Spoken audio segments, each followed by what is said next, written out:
So this is our teacher lesson on the viola.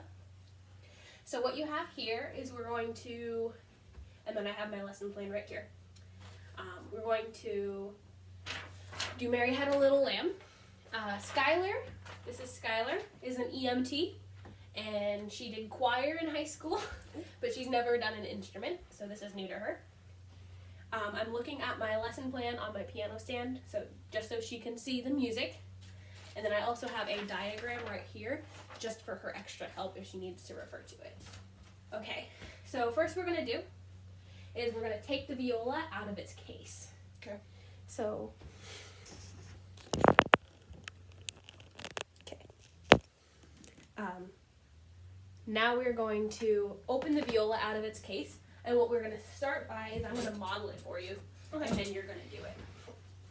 So I open this flap first, and I come to this little buckle, and then I open that. And then you'll see that there are two zippers. They go opposite directions. So then you grab the zipper, go all the way behind until it can't go anymore, and then do the same in the opposite direction with this one. Okay. So then you open it by the flap, and then I always start with taking the shoulder rest out first. This is the shoulder rest. It's what attaches your instrument to your body and to how to hold it. Okay. So when you play the instrument, it should rest like a tabletop. And then at the fingerboard, which is right here, I pull the instrument out, and then I attach like this. See what I'm doing? And that's how I put the instrument on my shoulder. Okay. To put the instrument away, we do the same exact thing in reverse. I take the shoulder rest off. Usually, I put it right wherever by the case, so I can put my viola down first, just because it's the more expensive thing. And I want it to be safe first, which is why it spends the least amount of time outside of the case. And then I just fasten into the little safety things, like how I did when I unbuckled it. Collapses. It also has a little safety thing right here. And then I close it, zip it up, and then it's done for until I need it again. Okay, now you. There's the flap, the buckle, unzips. It's open.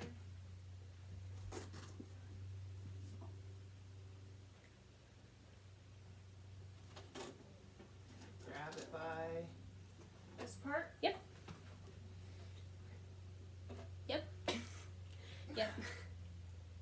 Which side goes down first? This side right here. I am very sorry. It's okay, you don't have to be sorry.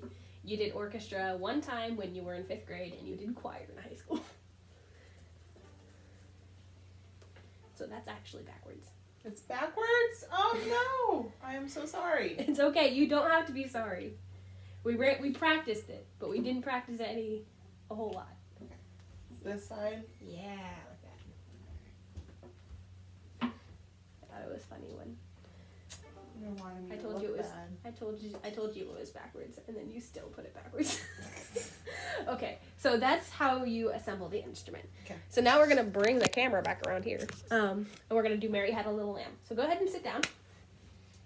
We're going to pizzicato this piece, which means we're not gonna use the bow. We don't have to take the bow out at all. The reason I don't want her to use the bow is because I want her to feel successful. Okay? Okay. Okay. So we practiced this a few times, but we're still gonna run through it. So on the notes where it says 2, that's F. F sounds like this. Where it says 1, that's an E. E sounds like this. When it has an O with an arrow down, that means D on the D string. Without any fingers. Correct. Okay. And it sounds like this. And then again, it repeats. You see that? Now, this is the same fingering, this O with an arrow up, but it's a new string. That's an A string. That one bar right at the end of the second phrase is the only time you'll ever have that high A. Okay. And an A sounds like this. Your D and your A are sure to be in tune because the instrument's perfectly in tune. Okay. Okay? So just to show you, I'll show you where they are. Turning around like this. So an F is fingered like that. Okay. I still put the 1 down, even though it's second finger. Okay. An E is like this. Open D is like this. Open A is like this. Okay? Okay. So go ahead and model how you put the instrument on your body. It's a little hard. It's a little awkward. It is a little awkward. It's a lot of moving. Okay. So we're going to start and we're going to do nothing but the first 2 bars. Okay. Because what do you notice about the first 2 bars? It's only 3 notes. Yes. Okay? Ready? And go. And. Perfect.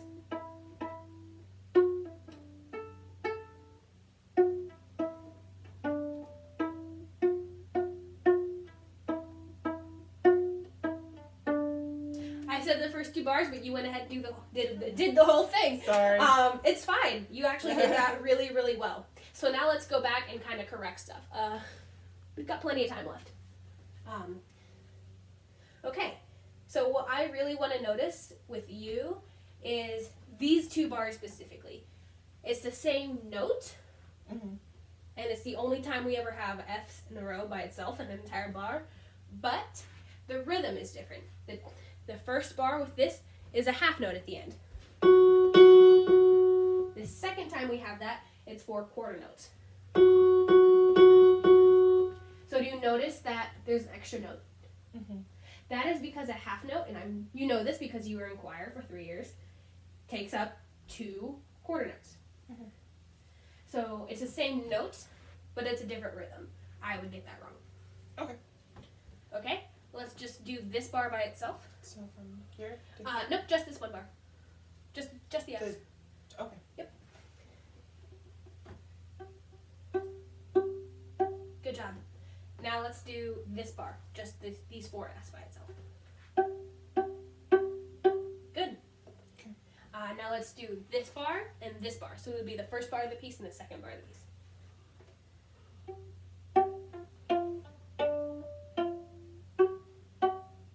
Good. Now let's do what we just did here and do that there. So it's Okay. the first and the second bar of the second line.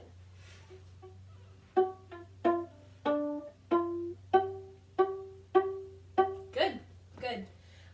Another thing I want to work on after you've nailed that rhythm is this high A. Okay. Make sure you're not putting any fingers down on it. Right, so I'm not opening my hand up enough. Yeah. Okay. So we're doing here, Let's just here. do that one bar with the Okay. high A by itself first.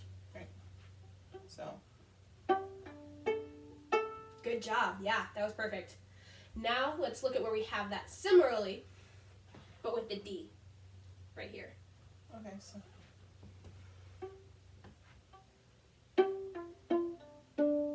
Yeah. So you notice that instead of going up, it goes down. yes, Okay. So do you want to do the whole piece again? we can try, yeah. And you can feel free to take it as slow as you want. Okay. You don't have to take it that fast. Alright. You were just doing good at that tempo, so you do it. Alright.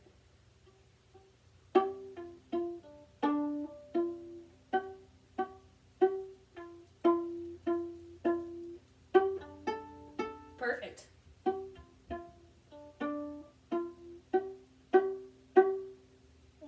It's okay. It's okay. Yeah, that was fine. So for next time, for your next lesson, I want you to focus on the difference between those 2 bars. Okay.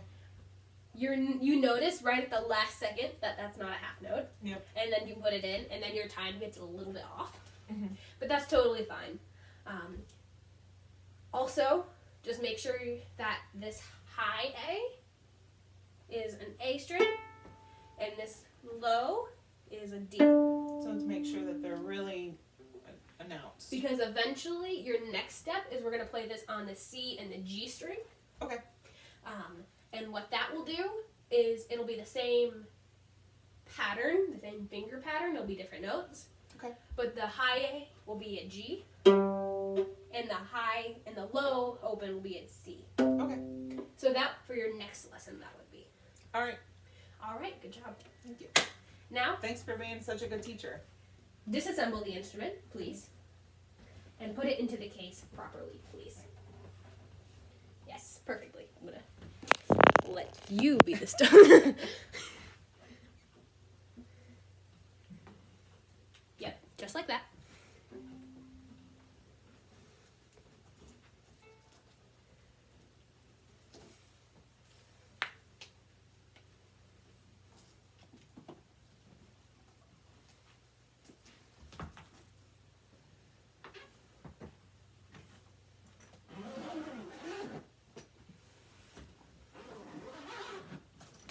Perfect. You did that like a professional.